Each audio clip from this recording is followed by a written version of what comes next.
നദികളും അവയുടെ പോഷക നദികളും കെട്ടുപിണഞ്ഞ് കിടക്കുന്ന പോലെ തന്നെയാണ് നദികളെ പറ്റിയുള്ള കണ്ടന്റുകളും. എത്ര പഠിച്ചാലും അങ്ങോട്ട് സെറ്റ് ആകത്തില്ല, മൊത്തത്തിൽ കൺഫ്യൂഷൻസ് ആണ്.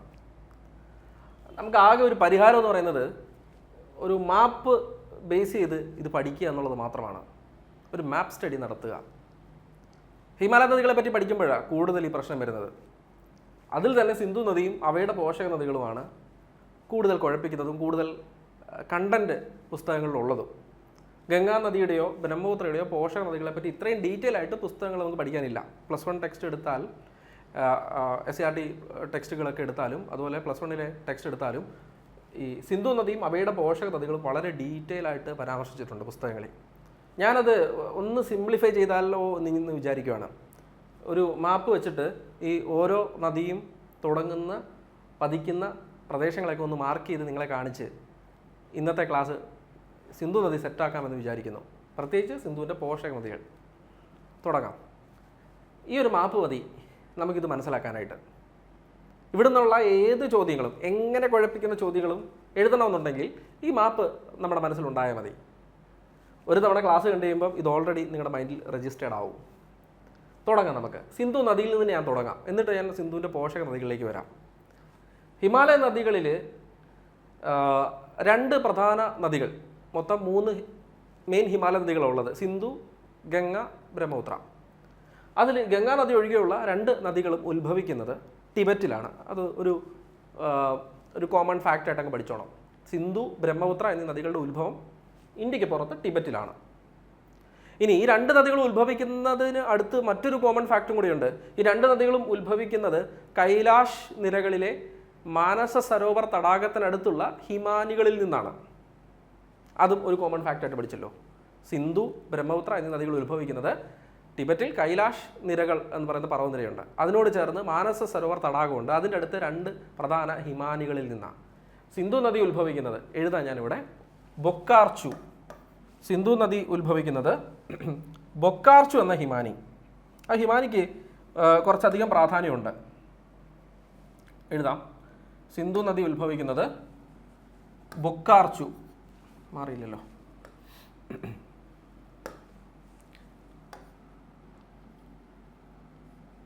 സിന്ധു നദി ഉത്ഭവിക്കുന്നത് ബൊക്കാർച്ചു എന്ന് പറയുന്നൊരു ഹിമാനി. ബൊക്കാർച്ചു. ബ്രഹ്മപുത്ര ഉത്ഭവിക്കുന്നത് ചെമയുങ്ദുങ് എന്ന് പറയുന്നൊരു ഹിമാനി. ചെമയുങ് ദുങ് എന്ന് പറയുന്നൊരു ഹിമാനി. 2ഉം ടിബറ്റിലാണേ, മാനസ സരോവർ തടാകത്തിനടുത്താണ്. സിന്ധു നദി ബൊക്കാർച്ചു, ബ്രഹ്മപുത്ര ചെമയുങ്ദുങ്. ഇനി ശ്രദ്ധിച്ചു, സിന്ധു നദിയുടെ ഉത്ഭവം നമുക്ക് മാർക്ക് ചെയ്യാം. ഇവിടെ ടിബറ്റിൽ ബൊക്കാർച്ചു ഹിമാനി. അവിടെ നിന്ന് നദി പടിഞ്ഞാറോട്ട് ഒഴുകുന്നത് നിങ്ങൾക്ക് കാണാം. ടിബറ്റ് കഴിഞ്ഞു ഇന്ത്യയിലേക്ക് കയറി. ഇവിടെ ദംചോക്ക് ഉണ്ടോ, ലഡാക്കിൽ ദംചോക്ക് എന്ന മേഖല, അതുവഴി ഇത് ഇന്ത്യയിലേക്ക് പ്രവേശിക്കുന്നു. പിന്നെ കടന്നു പോകുന്നത് ലേ ആണ്. കണ്ടോ, ലേ എന്ന പട്ടണത്തെ ഇത് ചുറ്റി ഒഴുകുന്നുണ്ട്. കുറച്ചും കൂടെ മുമ്പോട്ട് ഒഴുകിയതിന് ശേഷം നമ്മുടെ ലൈൻ ഓഫ് കൺട്രോൾ കേട്ടിട്ടില്ലേ? നിയന്ത്രണ രേഖ മറികടന്ന് പാക് അധിനിവേശ കാശ്മീരിലൂടെ, എന്നാൽ ഈ ഭാഗം ഗിൽഗിത്ത് ബാൾട്ടിസ്ഥാൻ എന്നൊക്കെ വിളിക്കുന്ന പാക് അധിനിവേശ കാശ്മീരിലൂടെ ഒഴുകുന്നു. നങ്ക പർബത്ത് എന്നറിയപ്പെടുന്ന ഒരു കൊടുമുടിയെ ചുറ്റി വടക്ക് എത്തി ഗിരികന്ധരങ്ങൾ സൃഷ്ടിച്ച് ചില്ലാർ എന്നൊരു പ്രദേശം PSC ചോദിച്ചിട്ടുണ്ട്. ദർദിസ്ഥാൻ മേഖലയിലെ ചില്ലാർ. പുസ്തകത്തിൽ +1 ടെക്സ്റ്റിൽ ചിലാസ് എന്നാണ് കിടക്കുന്നത്. നമ്മുടെ ഒരു PSC പ്രീവിയസ് ക്വസ്റ്റ്യൻ ചില്ലാർ എന്ന് ചോദിച്ചിട്ടുണ്ടായിരുന്നു. ചില്ലാർ എന്ന സ്ഥലത്ത് വെച്ച് ഇത് പാക് അധിനിവേശ കാശ്മീരും മറികടന്ന്, ഇത് പാക് അധിനിവേശ കാശ്മീരാണ്. ഈ ഭാഗം ലഡാക്കാണ്. ലഡാക്ക് കഴിഞ്ഞു പാക് അധിനിവേശ കാശ്മീരിലെത്തി അവസാനം പാകിസ്ഥാനിലേക്ക് പ്രവേശിക്കുന്നു. ഉണ്ടോ, ചില്ലാർ അല്ലെങ്കിൽ ചിലാസ് എന്നീ പോയിന്റിൽ വെച്ച് പാകിസ്ഥാനിലേക്ക് പ്രവേശിക്കുന്നു. പാകിസ്ഥാനിലെ പ്രസിദ്ധമായ പല പട്ടണങ്ങൾ, അറ്റോക്ക് പോലെയുള്ള സിറ്റികൾ, അറ്റോക്ക്, അതൊക്കെ കഴിയുമ്പോൾ അത് സമതലങ്ങളിലേക്ക് എത്തുന്നു. അങ്ങനെ സമതലങ്ങളിലൂടെ ഒഴുകി അവസാനം കടൽ വരെ ചെല്ലുന്ന കഥയാണ് നമുക്ക് പറയാനുള്ളത്. അപ്പോൾ ഒന്നുകൂടെ പറയാം. ബൊക്കാർച്ചു ഹിമാനിയിൽ നിന്ന് ഉത്ഭവിച്ചു. ബൊക്കാർച്ചു ഹിമാനിയിൽ നിന്ന് ഉത്ഭവിച്ചു, പടിഞ്ഞാറോട്ട് ഒഴുകി ലഡാക്കിലെ ദംചോക്ക് പോലെയുള്ള സ്ഥലത്ത് വെച്ച്, ദംചോക്ക് എന്ന സ്ഥലത്ത് വെച്ച് ഇത് ഇന്ത്യയിലേക്ക് പ്രവേശിക്കുന്നു. ലഡാക്കിലേക്കാണ് കയറുന്നത്. ലഡാക്കിലെ ലേ എന്ന പട്ടണത്തെ ഇത് ചുറ്റി ഒഴുകുന്നുണ്ട്. അതിനുശേഷം ലേ എന്ന പട്ടണത്തെ ചുറ്റി ഒഴുകിയതിന് ശേഷം POK എന്ന സ്ഥലത്തേക്ക്, POK എന്ന പാക് അധിനിവേശ കാശ്മീർ മേഖലയിലേക്ക് പ്രവേശിക്കുന്നു. അതിലൂടെ ഒഴുകി ചിലാസ് അല്ലെങ്കിൽ ചില്ലാർ എന്ന പോയിന്റിൽ വെച്ച് പാകിസ്ഥാനിലേക്ക് കയറുന്നു.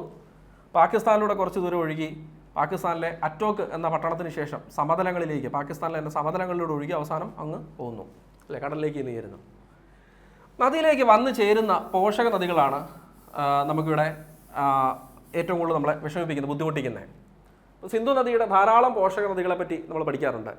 പ്രധാനമായിട്ട് പഞ്ചനദികളെന്ന് വിളിക്കുന്ന ജലം, ചിനാബ്, രവി, ബിയാസ്, സത്ലജ്. അത് മാത്രമല്ല പോഷക നദികൾ വേറെയുമുണ്ട്. വലത് തീരം, ഇടത് തീരം എന്നൊക്കെ പറഞ്ഞ് നമ്മൾ പഠിക്കാറുണ്ട് പോഷക നദികൾ.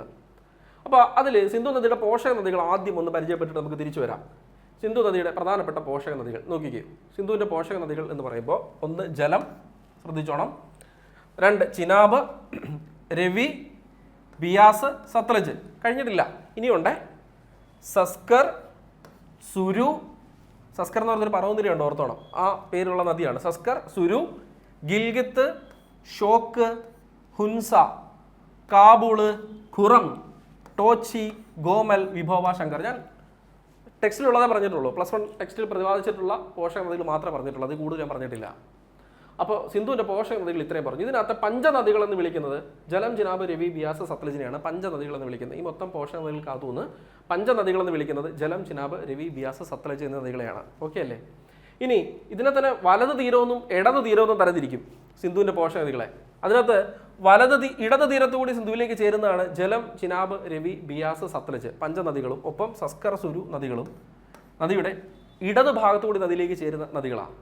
വലത് ഭാഗത്തൂടെ സിന്ധുവിലേക്ക് ചേരുന്ന നദികൾ ഷോക്ക്, ഗിൽഗിത്ത്, ഹുൻസ, പിന്നെ കാബൂള്, ഖുറം, ടോച്ചി, ഗോമൽ, വിഭോവ, ശങ്കർ. ഇതെല്ലാം വലത് തീരത്തൂടെ നദിയിലേക്ക് ചേരുന്ന നദികളാണ്.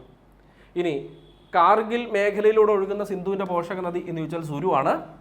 പാകിസ്ഥാനിലെ സുലൈമാൻ കുന്നുകളിൽ നിന്ന് ഉത്ഭവിക്കുന്ന സിന്ധുവിൻ്റെ പോഷക നദികൾ ഖുറം, ടോച്ചി, ഗോമൽ, വിഭോവ, ശങ്കർ എന്നിവയാണ്.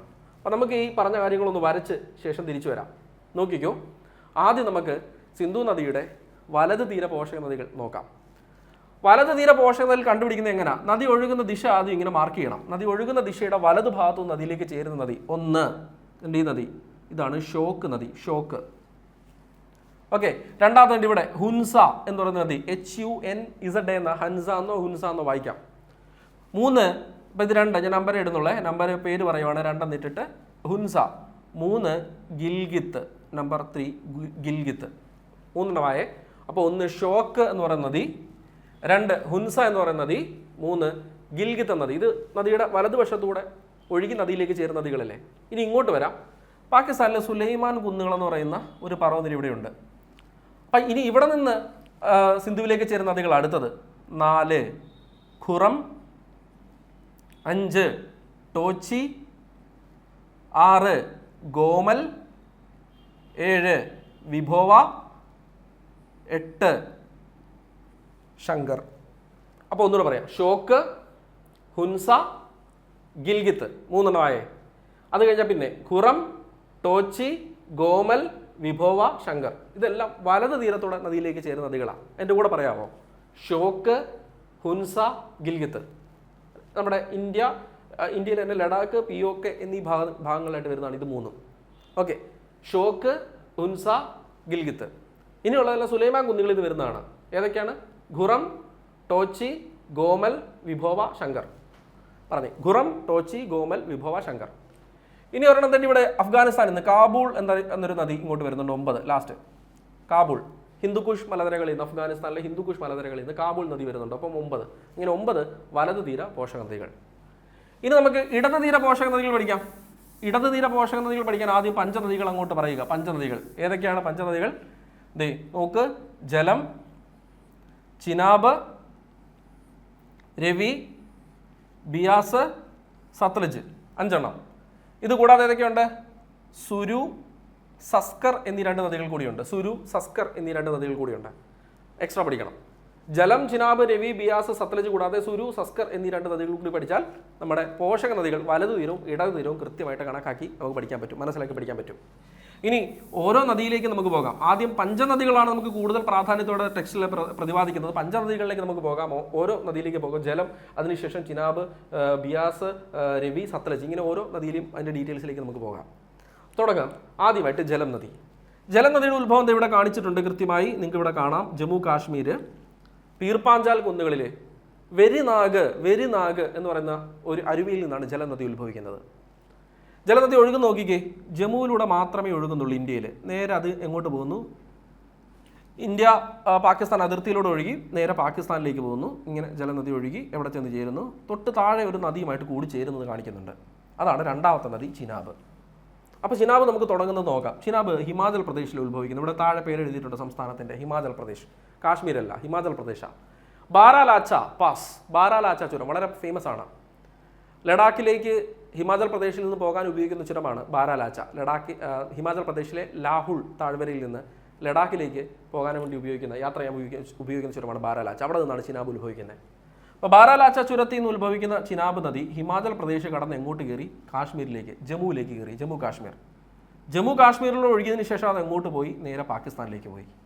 പാകിസ്ഥാനിലേക്ക് ഒഴുകി പോകുന്ന ഈ ചിനാബ് നദി ജലം നദിയുമായിട്ട് കൂടിച്ചേരുന്നു ഇവിടെ വെച്ച്. ഈ സ്ഥലം വളരെ ഇമ്പോർട്ടൻ്റ് ആണ്. ആ സ്ഥലത്തിൻ്റെ പേരാണ് പാകിസ്ഥാനിലെ ജാങ് ജില്ലയിലെ ട്രിമ്മു എന്നാണ് സ്ഥലം. നമുക്ക് നോട്ടിൽ അത് കാണാം. ജാങ് ജില്ലയിലെ ട്രിമ്മു എന്ന സ്ഥലത്ത് വെച്ചാണ് ഇവർ രണ്ടുപേരും ആദ്യം കൂടിച്ചേരുന്നത്. എന്നിട്ട് ഇത് രണ്ടും കൂടെ കൂടിച്ചേർന്ന് ഒറ്റ നദിയായിട്ട് ഇങ്ങനെ ഒഴുകി പോകുന്നു. തൽക്കാലം ഇവിടെ നിൽക്കട്ടെ. നമുക്ക് ഈ രണ്ട് നദികളുമായി ബന്ധപ്പെട്ട കാര്യങ്ങളിലേക്ക് നമുക്ക് പോകാം. ആദ്യം ഞാൻ പഠിപ്പിച്ചത് പോഷക നദികൾ എന്താണെന്ന് പറഞ്ഞു. ശേഷം വലത് തീരവും ഇടത് തീരവും ഏതൊക്കെയാണ് എന്ന് സെപ്പറേറ്റ് ആയിട്ട് പറഞ്ഞു തന്നു. അതിനുശേഷം ജലവും ചിനാബും നമ്മൾ നോക്കി. ഇപ്പം നോക്കിക്കേ, ഷോക്ക്, ഹുൻസ, ഗിൽഗിത്ത്. കേട്ടോ, ഇന്ത്യൻ ടെറിട്ടറിക്കകത്ത് വരുന്ന 3 ഹുൻസയും ഗിൽഗിത്തും പാക് ഒക്കുപൈഡ് കാശ്മീരാണ്. ഷോക്ക് മാത്രമേ നമുക്ക് ലഡാക്കിനകത്ത് പറയാൻ പറ്റത്തുള്ളൂ. ഷോക്ക് എന്ന് പറഞ്ഞാൽ റിമോ എന്ന് പറയുന്ന ഒരു ഹിമാനിയിൽ നിന്നാണ് ഈ ഷോക്ക് നദി ഉത്ഭവിക്കുന്നത്. റിമോ ഗ്ലേഷ്യർ അവിടെ നിന്ന് ഉത്ഭവിക്കുന്ന നദിയാണ് ഷോക്ക്. സിന്ധുവിലേക്ക് ചേരുന്നുണ്ട്. പിന്നെ ഹുൻസ, ഗിൽഗിത്ത് ഇത് രണ്ടും പാക് അധിനിവേശ കാശ്മീരാണ്. ഇവിടെ മൗണ്ട് ഗേറ്റും ഒക്കെ കാണിച്ചിട്ടുണ്ട്. പാക് അധിനിവേശ കാശ്മീരിലല്ലേ മൗണ്ട് ഗേറ്റും ഒക്കെ ഉള്ളത്. അപ്പോൾ അവിടെയാണ് ഈ ഹുൻസയും ഗിൽഗിത്തും ഉള്ളത്. പിന്നെ ബാക്കിയെല്ലാം ഇവിടെയാണ്. ഇവിടെ വരുന്നത് സുലൈമാൻ കുന്നുകളിൽ നിന്ന് വരുന്നതാണ്. ഖുറം, ടോച്ചി, ഗോമൽ, വിഭോവ, ശങ്കർ. കണ്ടോ, ഖുറം, ടോച്ചി, ഗോമൽ, വിഭോവ, ശങ്കർ എല്ലാം പാകിസ്ഥാനിലെ സുലൈമാൻ കുന്നുകളിൽ നിന്ന് സിന്ധു നദിയിലേക്ക് ചേരുന്ന നദികളാണ്. ഒരെണ്ണം കാബൂൾ, ഹിന്ദുക്കുഷ് ഭാഗത്ത് നിന്ന് വരുന്നുണ്ട്. ഹിന്ദുക്കുഷ് മേഖലയിൽ നിന്ന് ഒരെണ്ണം വരുന്നുണ്ട്, കാബൂൾ.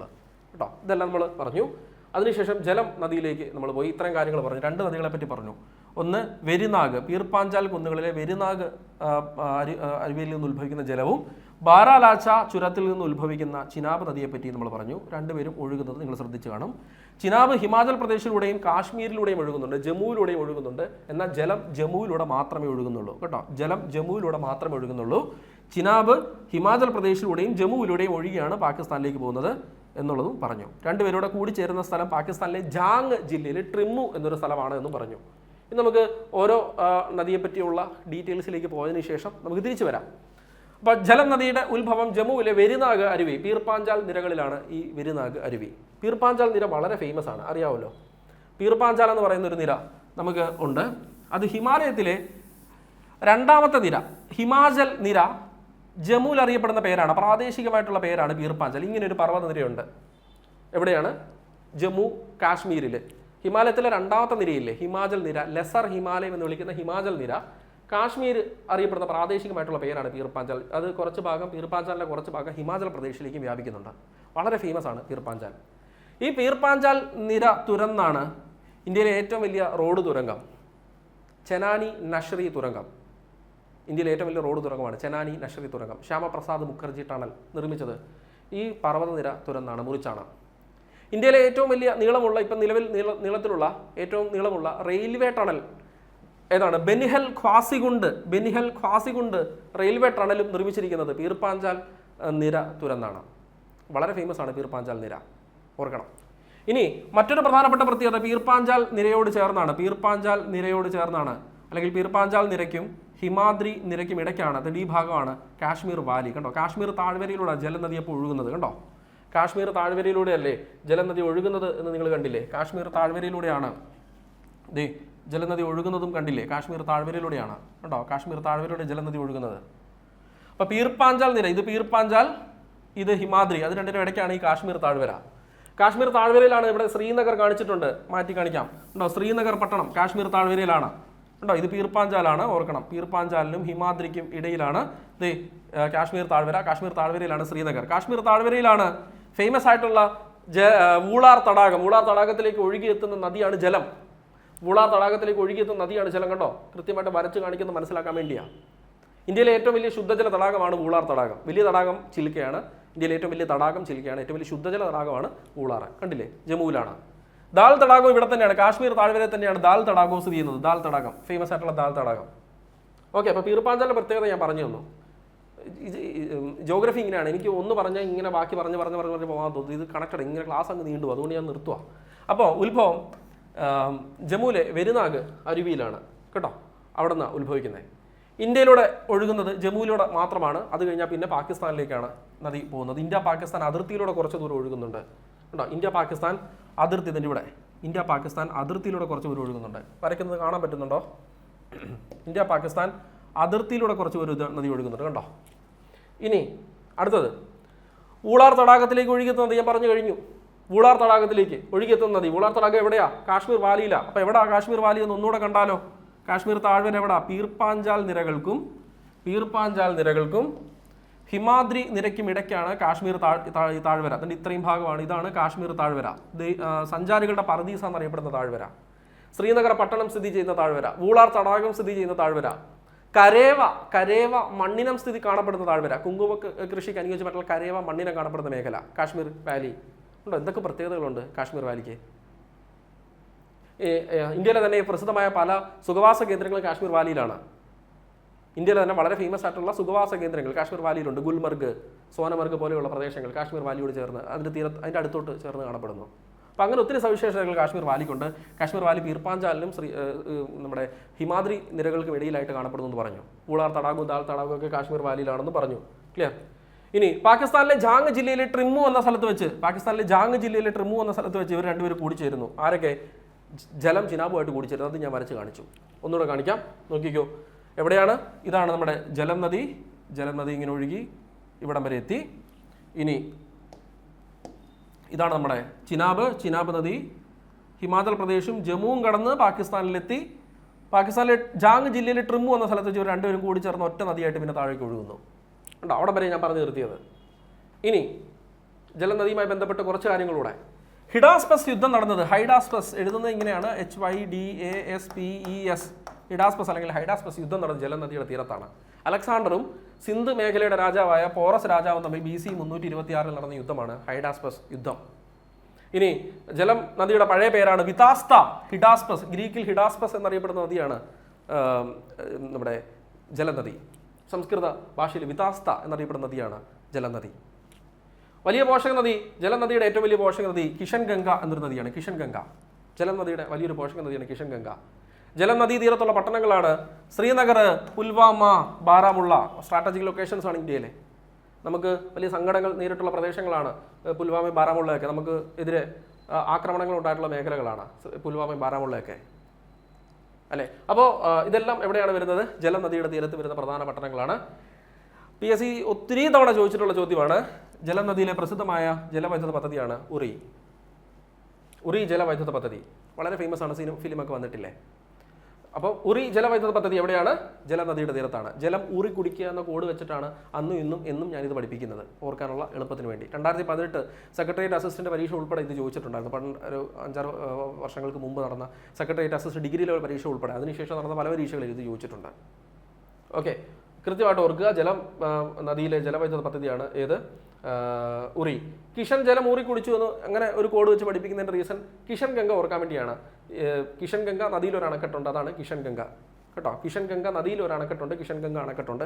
പലപ്പോഴും കിഷൻ ഗംഗ അണക്കെട്ട് സ്ഥിതി ചെയ്യുന്നത് ഏത് നദിയിൽ എന്ന ചോദ്യത്തിന് ഉത്തരമായിട്ട് ജലം കൊടുക്കാറുണ്ട്. കിഷൻ ഗംഗ നദി തന്നെ കൊടുക്കാറില്ല ഓപ്ഷനിൽ. കാരണം കിഷൻ ഗംഗ ജലത്തിൻ്റെ ട്രിബ്യൂട്ടറി, പോഷക നദി ആയതുകൊണ്ട് കിഷൻ ഗംഗ അണക്കെട്ട് സ്ഥിതി ചെയ്യുന്ന നദി ഏത് എന്ന ഉത്തരമായിട്ട് പലപ്പോഴും ജലം കൊടുത്ത് കണ്ടിട്ടുണ്ട്. കിഷൻ ഗംഗ ഓപ്ഷൻ ഉണ്ടാകും, അത് തന്നെ എഴുതുക, അതില്ലെങ്കിൽ ജലം എഴുതുക കേട്ടോ. ഇനി ജലം നദിയിലെ പ്രധാന അണക്കെട്ട്, ജലം നദിക്കുള്ളിൽ തന്നെ വരുന്ന അണക്കെട്ട് ഉറിയാണ്. ജമ്മു കാശ്മീരിലാണ് ഉറി അണക്കെട്ട് എന്നുള്ളത് ഓർക്കുക. ക്ലിയർ? ഇത്രയും കാര്യങ്ങൾ ജലം നദിയുമായി ബന്ധപ്പെട്ട് പറയണം. ചിനാബിലേക്ക് പോകാം. ബാരാലാച്ച ചുരത്തിൽ നിന്നാണ് ചിനാബ് ഉത്ഭവിക്കുന്നത്. ബാരാലാച്ച ചുരം ബന്ധിപ്പിക്കുന്നത് ലാഹുൽ സ്പിതി എന്നൊക്കെ പറയുന്ന താഴ്വരയില്ലേ, ഹിമാചൽ പ്രദേശിലെ ലാഹുൽ താഴ്വരനെ എങ്ങോട്ടേക്കാണ്? ലഡാക്കിലേക്കോ ലേയിലേക്ക് അല്ലെങ്കിൽ ലഡാക്ക് അല്ലെങ്കിൽ ലേ, ഏതെങ്കിലും ഓപ്ഷൻ തരാം. ബന്ധിപ്പിക്കുന്ന ചുരമാണ് ബാരാലാച്ച ചുരം. സിന്ധുവിൻ്റെ ഏറ്റവും വലിയ പോഷക നദിയാണ് ചിനാബ്. ഞാൻ ഹൈലൈറ്റ് ചെയ്തേക്കുന്ന പോയിന്റ് അവിടുത്തെ ഏറ്റവും പ്രധാനപ്പെട്ട മേഖലയാണ്. സിന്ധുവിൻ്റെ ഏറ്റവും വലിയ പോഷക നദി ചിനാബാണ്. ഏറ്റവും നീളം കൂടിയ പോഷക നദി ചിനാബാണ്. അല്ല, ചിനാബിനേക്കാൾ നീളമുള്ള നദിയാണ് സത്ലജ്. ലെങ്ത് നോക്കിയാൽ മതി, നിങ്ങൾ വിക്കിപീഡിയ പോയി ലെങ്ത് നോക്കിയാലും വ്യത്യാസമുണ്ട്. ഇന്ത്യയിലൂടെ ഒഴുകുന്ന ദൂരം പരിഗണിച്ചാൽ മാത്രം, ഇപ്പോൾ ഇന്ത്യയിലെ നീളം മാത്രം പരിഗണിച്ചാലും മൊത്തം നീളം എടുത്തു കഴിഞ്ഞാലും സിന്ധു നദിയുടെ പോഷക നദികളിൽ ചിനാബിനേക്കാൾ നീളമുള്ളത് സത്ലജിനാണ്. ഇന്ത്യയിലൂടെ ഒഴുകുന്ന നീളം മാത്രം പരിഗണിച്ച് നോക്കിയാലും ടോട്ടൽ ലെങ്ത് എടുത്ത് നോക്കിക്കഴിഞ്ഞാലും ചിനാബിനേക്കാൾ നീളമുള്ളത് സത്ലജിനാണ്. പക്ഷേ വലിയ നദി എന്ന വിശേഷണം ആർക്കാണ്?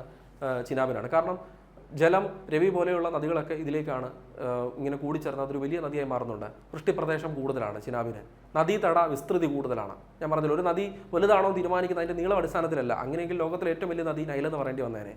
ലോകത്തിലെ ഏറ്റവും വലിയ നദി നമ്മൾ ആമസോൺ എന്നാണ് പറയുന്നത്. നൈലിനേക്കാൾ നീളം കുറവാണ് ആമസോണിന്. പക്ഷേ അതിൻ്റെ നദീതട വിസ്തൃതിയും വൃഷ്ടിപ്രദേശ ദൈർഘ്യമൊക്കെ വെച്ചിട്ടാണ് ആമസോണിനെ നമ്മൾ വലിയ നദി എന്ന് വിളിക്കുന്നത്. നീളം കൂടി നദി വയ്ക്കുമ്പോൾ എപ്പോഴും നൈൽ തന്നെയാണ്. ഓക്കെ, ഇനി ലോകത്തിലെ ഏറ്റവും ഉയരത്തിലുള്ള റെയിൽവേ പാലം നിർമ്മിച്ചിരിക്കുന്നത് ചിനാബ് നദിക്ക് കുറുകയാണ്. വളരെ വളരെ വളരെ വളരെ വളരെ ഇമ്പോർട്ടൻറ്റ്. ഞാൻ പറയേണ്ട, ഇത് എത്ര തവണ ഇപ്പോൾ ചോദിച്ചു കഴിഞ്ഞു. ലോകത്തിലെ ഏറ്റവും ഉയരത്തിലുള്ള റെയിൽവേ പാലം ഇപ്പോൾ ഏതാണ്? ചിനാബ് റെയിൽവേ പാലമാണ്. ബാക്കൽ, കൗരി എന്നീ 2 സ്റ്റേഷനുകളെ ബന്ധിപ്പിക്കുന്ന റെയിൽവേ പാലം. ചിനാബ് നദിക്ക് മുകളിൽ നിർമ്മിക്കപ്പെട്ടിട്ടുള്ള റെയിൽവേ പാലം. ജമ്മു ഉധംപൂർ റെയിൽവേ ലൈനിൽ വന്നിട്ടുള്ള പാലം എന്നൊക്കെ പറഞ്ഞ് നമ്മൾ പഠിച്ചിട്ടുള്ളതാണ്. ഏത്? ചിനാബ് റെയിൽവേ പാലത്തെ പറ്റിയുള്ള കാര്യങ്ങൾ നിർബന്ധമായും നോക്കിയിട്ട് പോകണം. ഇനി പ്രാചീന പേര് അസ്കിനി. അസ്കിനി എന്നറിയപ്പെടുന്ന നദിയാണ് ഇത് ചിനാബ്. കേട്ടോ, ഇവിടുത്തെ ജലവൈദ്യുത പദ്ധതി ഓർക്കാനുള്ള കോഡ് ദുൽഖർ സൽമാൻ ചൈനയിൽ നിന്ന് ബാഗ് വാങ്ങി എന്നുള്ളത് പണ്ട് തൊട്ട് പഠിപ്പിക്കുന്നതാണ്. ബാഗ് വാങ്ങിയപ്പോൾ അതിലൊരു റാറ്റ് എന്നും കൂടെ ഓർത്താൽ അടുത്തതും കൂടെ കിട്ടും. ഏതൊക്കെയാണ് ജലവൈദ്യുത പദ്ധതികൾ? ഒന്ന് ദുൽഹസ്തി, ദുൽഖർ എന്നുള്ളത് ഓർക്കാൻ വേണ്ടി ദുൽഹസ്തി. സൽമാൻ എന്നുള്ളത് സലാലെ, അല്ലേ, സലാലെ. ഇനി ചൈന എന്നുള്ളത് ചിനാബിനെ ഓർക്കാൻ വേണ്ടിയാണ്. ചിനാബ് നദി എന്ന് ഓർത്തോണം. ചൈന എന്ന് എഴുതുന്നത് ഇങ്ങനെയല്ലേ, CHINA. അതിൻ്റെ കൂടെ ഒരു ബീങ് ഇട്ട ചിനാബ് നദിയിലെ അണക്കെട്ടുകൾ എന്നുള്ളത് ഓർക്കാൻ വേണ്ടിയാണ്. ബാഗ് വാങ്ങി, ബഗ്ലിഹർ, അതിലൊരു റാറ്റ്, റാറ്റിൽ. അങ്ങനെ ഓർത്താൽ ഇവിടുത്തെ പ്രധാനപ്പെട്ട അണക്കെട്ടുകൾ നമുക്ക് ഓർക്കാൻ പറ്റും. പ്രധാനപ്പെട്ട പോഷക നദി, ചിനാബിൻ്റെ പ്രധാനപ്പെട്ട പോഷക നദി താവി എന്നറിയപ്പെടുന്ന നദിയാണ്. താവി നദി. ജമ്മു പട്ടണത്തെ 2ആയി കീറി മുറിച്ചുകൊണ്ട് ഒഴുകിപ്പോകുന്ന നദിയാണ് താവി നദി. ജമ്മു താവി എക്സ്പ്രസ് എന്നൊക്കെ കേട്ടിട്ടുണ്ടായിരിക്കും. താവ എന്നൊരു നദിയുണ്ട്. താവ മാറിപ്പോരുത്. താവ ഏതാണ്? നർമ്മദയുടെ പോഷക നദിയാണ്. നർമ്മദയുടെ പോഷക നദിയാണ് താവ. അല്ലേ, ഹിരൺ, ഷേർ, താവ, ബെഞ്ചൻ, ബെർണ ഒക്കെ നർമ്മദയുടെ പോഷക നദികളാണ്. താവി ചിനാബിൻ്റെ പോഷക നദിയാണ്. ജമ്മു പട്ടണത്തിലൂടെ ഒഴുകുന്ന നദി താവിയാണ്. ജമ്മു പട്ടണത്തിലൂടെ ഒഴുകുന്ന നദി താവി നദി. 2 പോഷക നദികൾ ഞാൻ നിങ്ങളെ പഠിപ്പിച്ചു. ക്ലിയർ ആയി എന്ന് ഞാൻ വിചാരിക്കുന്നു. ഇവർ 2 പേരും കൂടിച്ചേരുന്ന സ്ഥലം വളരെ ഇമ്പോർട്ടൻ്റ് ആണ്. ഈ 2 നദികൾ കൂടിച്ചേരുന്ന സ്ഥലം വളരെ ഇമ്പോർട്ടൻ്റ് ആണ്. ട്രിമ്മു, ജാങ് ജില്ല, ട്രിമ്മു. ഏതെങ്കിലും ഒന്ന് ഓപ്ഷനിൽ തരത്തുള്ളൂ. ഒന്നെങ്കിൽ ജാങ് തരും, അല്ലെങ്കിൽ ട്രിമ്മു തരും. അതിനുശേഷം ഇത് 2 പേരും കൂടെ ഒറ്റ നദിയായിട്ട് ഇങ്ങനെ ഒഴുകുന്ന കാണാൻ പറ്റില്ല. അത് വേറൊരു നദിയുമായിട്ട് കൂടിച്ചേരുന്നുണ്ട്. ഇനി നമ്മൾ അടുത്ത പഠിക്കാൻ പോകുന്ന 3ാമത്തെ നദിയാണ് രവി. രവി നദി ഉത്ഭവം ഹിമാചൽ പ്രദേശിൽ തന്നെയാണ്. ഈ സ്ഥലം കുളു കുന്നുകൾ എന്നാണ് അതിനെ വിളിക്കുന്നത്. വളരെ ഫേമസ് ആണ് കുളു താഴ്വര. ദൈവങ്ങളുടെ താഴ്വര എന്നൊക്കെ വിളിക്കുന്നത് കുളു താഴ്വരനെയാണ്. ബിയാസ് നദിയാണ് കുളു താഴ്വര നിർമ്മിക്കുന്നത്. അവിടെയുള്ള കുന്നുകളെയാണ് കുളു കുന്നുകൾ എന്ന് വിളിക്കുന്നത്. ആ താഴ്വരയോട് ചേർന്ന് കാണപ്പെടുന്ന കുന്നുകളാണ് കുളു കുന്നുകൾ എന്നറിയപ്പെടുന്നത്.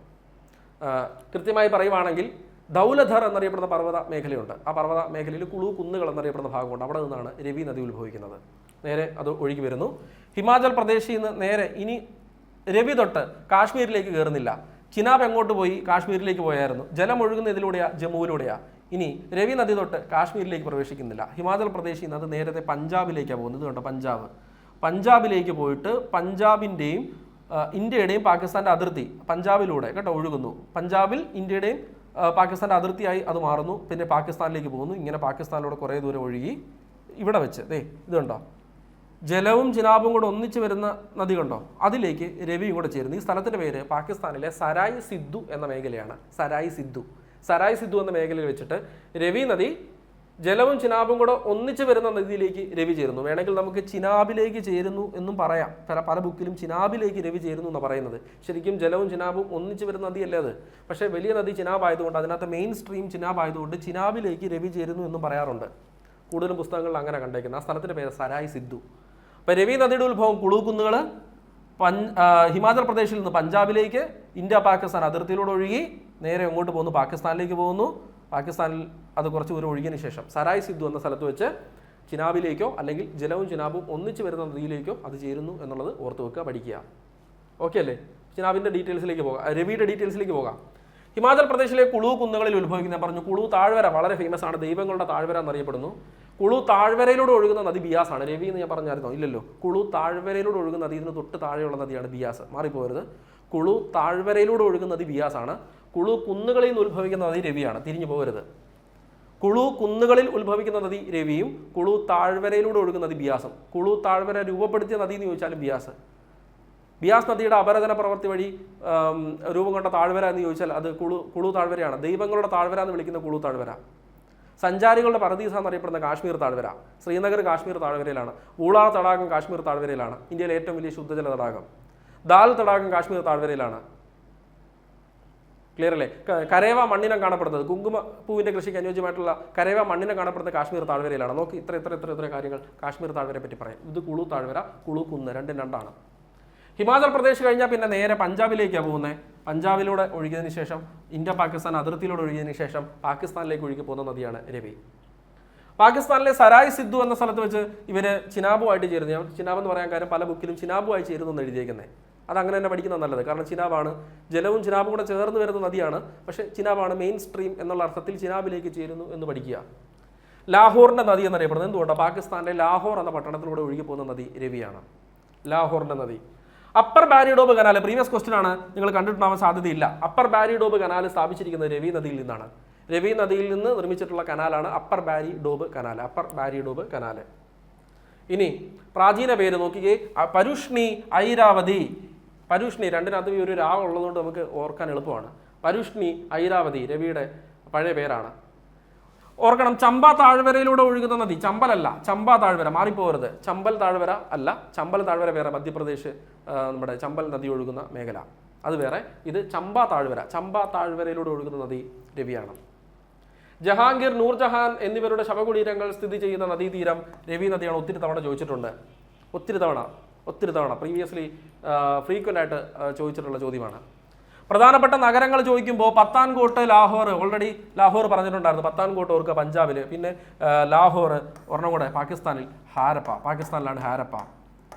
സിന്ധു നദീതട സംസ്കാരത്തിൻ്റെ അവശേഷിപ്പുകൾ നമ്മൾ ആദ്യമായിട്ട് കണ്ടെടുക്കുന്നത് മോഹൻ ജദാരോയിൽ നിന്നാണ്.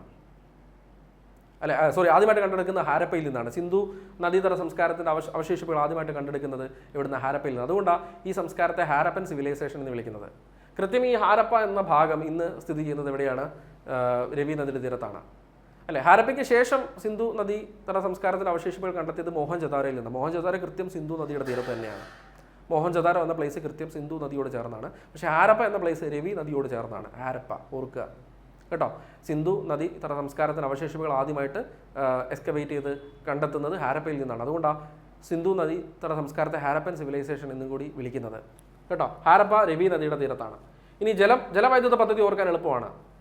രവി നദിയിലെ ജലവൈദ്യുത പദ്ധതി രാ എന്ന അക്ഷരത്തിൽ തന്നെയാണ് തുടങ്ങുന്നത്. രഞ്ജിത്ത് സാഗർ അണക്കെട്ട് അല്ലെങ്കിൽ തെയിൻ ഡാം എന്നറിയപ്പെടുന്നു. രഞ്ജിത്ത് സാഗർ അണക്കെട്ട് അല്ലെങ്കിൽ തെയിൻ ഡാം എന്നറിയപ്പെടുന്നു. രഞ്ജിത്ത് സാഗർ അണക്കെട്ട് അല്ലെങ്കിൽ തെയിൻ ഡാം എന്നറിയപ്പെടുന്നു. രവി നദിയിലെ അണക്കെട്ട് രഞ്ജിത്ത് സാഗർ അണക്കെട്ട് അല്ലെങ്കിൽ തെയിൻ ഡാം എന്നറിയപ്പെടുന്നു. ക്ലിയർ ആണോ ഇത്രയും കാര്യങ്ങൾ? രവി നദിയെ പറ്റി പറഞ്ഞിരിക്കുന്ന കാര്യങ്ങൾ ഓക്കെ അല്ലേ? അപ്പോൾ ഇനി അടുത്ത നാലാമത്തെ ബിയാസ് ആണ്. അതിനു മുമ്പ് ബിയാസ് നദി എവിടെയാണെന്ന് കാണാം. നോക്ക്, ബിയാസ് നദി സ്ഥിതി ചെയ്യുന്നത് ഇവിടെ ഇതുണ്ട്, ഈ ഒരു ഭാഗം. റോക്താങ് ചുരത്തിലെ, റോക്താങ് എന്ന് പറയുന്നൊരു ചുരമുണ്ട്. കുളു എന്ന മേഖലയെ ലാഹുളിലേക്ക് ബന്ധിപ്പിക്കുന്ന ചുരമാണ് റോക്താങ് ചുരം. കുളു മേഖലയെ ലാഹുൾ താഴ്വരയിലേക്ക്, കുളു താഴ്വരയെ ലാഹുൾ താഴ്വരയിലേക്ക് ബന്ധിപ്പിക്കുന്ന ചുരമാണ് റോക്താങ് ചുരം. റോക്താങ് ടണൽ വളരെ ഫേമസ് ആണ്. അഡൽ ടണൽ എന്നാണ് ഇപ്പോൾ റോക്താങ് ടണൽ അറിയപ്പെടുന്നത്. റോക്താങ് ചുരത്തിന് താഴെ കൂടെ അതിനെ കീറിമുറിച്ചുകൊണ്ട് നിർമ്മിച്ച ടണലാണ് റോക്താങ് ടണൽ അല്ലെങ്കിൽ അഡൽ ടണൽ. 10,000 അടിക്ക് മുകളിൽ സ്ഥിതി ചെയ്യുന്നത് വെച്ച് ലോകത്തിലെ ഏറ്റവും നീളമുള്ള ടണൽ ഇപ്പോൾ അഡൽ ടണലാണ്. വളരെ ഫേമസ് ആണ് അഡൽ ടണൽ. ക്ലിയർ? ലഡാക്കിലേക്കുള്ള യാത്ര എളുപ്പമാക്കിയത് അഡൽ ടണലിൻ്റെ വരവോടെയാണ്. ഇന്ത്യയിൽ എത്ര വലിയൊരു ഇൻഫ്രാസ്ട്രക്ചർ ഒരു സെറ്റപ്പാണത്, ഡെവലപ്മെൻ്റ് ആണത് ആ മേഖലയിൽ. പ്രത്യേകിച്ച് അത്രയും അഡ്വൈസ് ആയിട്ടുള്ള ക്ലൈമറ്റിക് കണ്ടീഷൻസ് ഉള്ള നെഗറ്റീവായിട്ടുള്ള സാധ്യതകൾ നമ്മൾ നോക്കുമ്പോൾ, അല്ലെങ്കിൽ ഒരു ഡെവലപ്മെൻറ്റിന് നെഗറ്റീവായിട്ടുള്ള സാധ്യതയുള്ള മേഖല അത്രയും വലിയൊരു ടണൽ ലഡാക്കിലേക്കുള്ള യാത്ര വളരെ എളുപ്പമാക്കി ഈ റോക്താങ് ടണലിൻ്റെ വരവോടെ. സാധാരണ മഞ്ഞ് മൂടി കിടക്കുന്ന റോക്താങ് ചുരത്തിന് അടിയിലാണ് റോക്താങ് ടണൽ നിർമ്മിച്ചിട്ടുള്ളത്. ഇന്ത്യയിലെ രണ്ടാമത്തെ നീളം കൂടിയ റോഡ് ടണലാണ് റോക്താങ് ടണൽ. 10,000 അടിക്ക് മുകളിൽ എന്ന് എടുത്ത് ചോദിക്കുമ്പോൾ ഏറ്റവും നീളം കൂടിയ, ലോകത്തിലെ തന്നെ ഏറ്റവും നീളം കൂടിയ ടണൽ അത് റോക്താങ് ടണലാണ്. അഡൽ ടണൽ എന്നും റോക്താങ് ടണൽ അറിയപ്പെടുന്നു. ക്ലിയർ അല്ലേ? അപ്പോൾ അവിടെ ബിയാസ് കുണ്ട് എന്നൊരു മേഖലയുണ്ട്. അവിടെ നിന്നാണ് ഈ പറഞ്ഞ ബിയാസ് നദി ഉത്ഭവിക്കുന്നത്, റോക്താങ് ചുരത്തിലെ.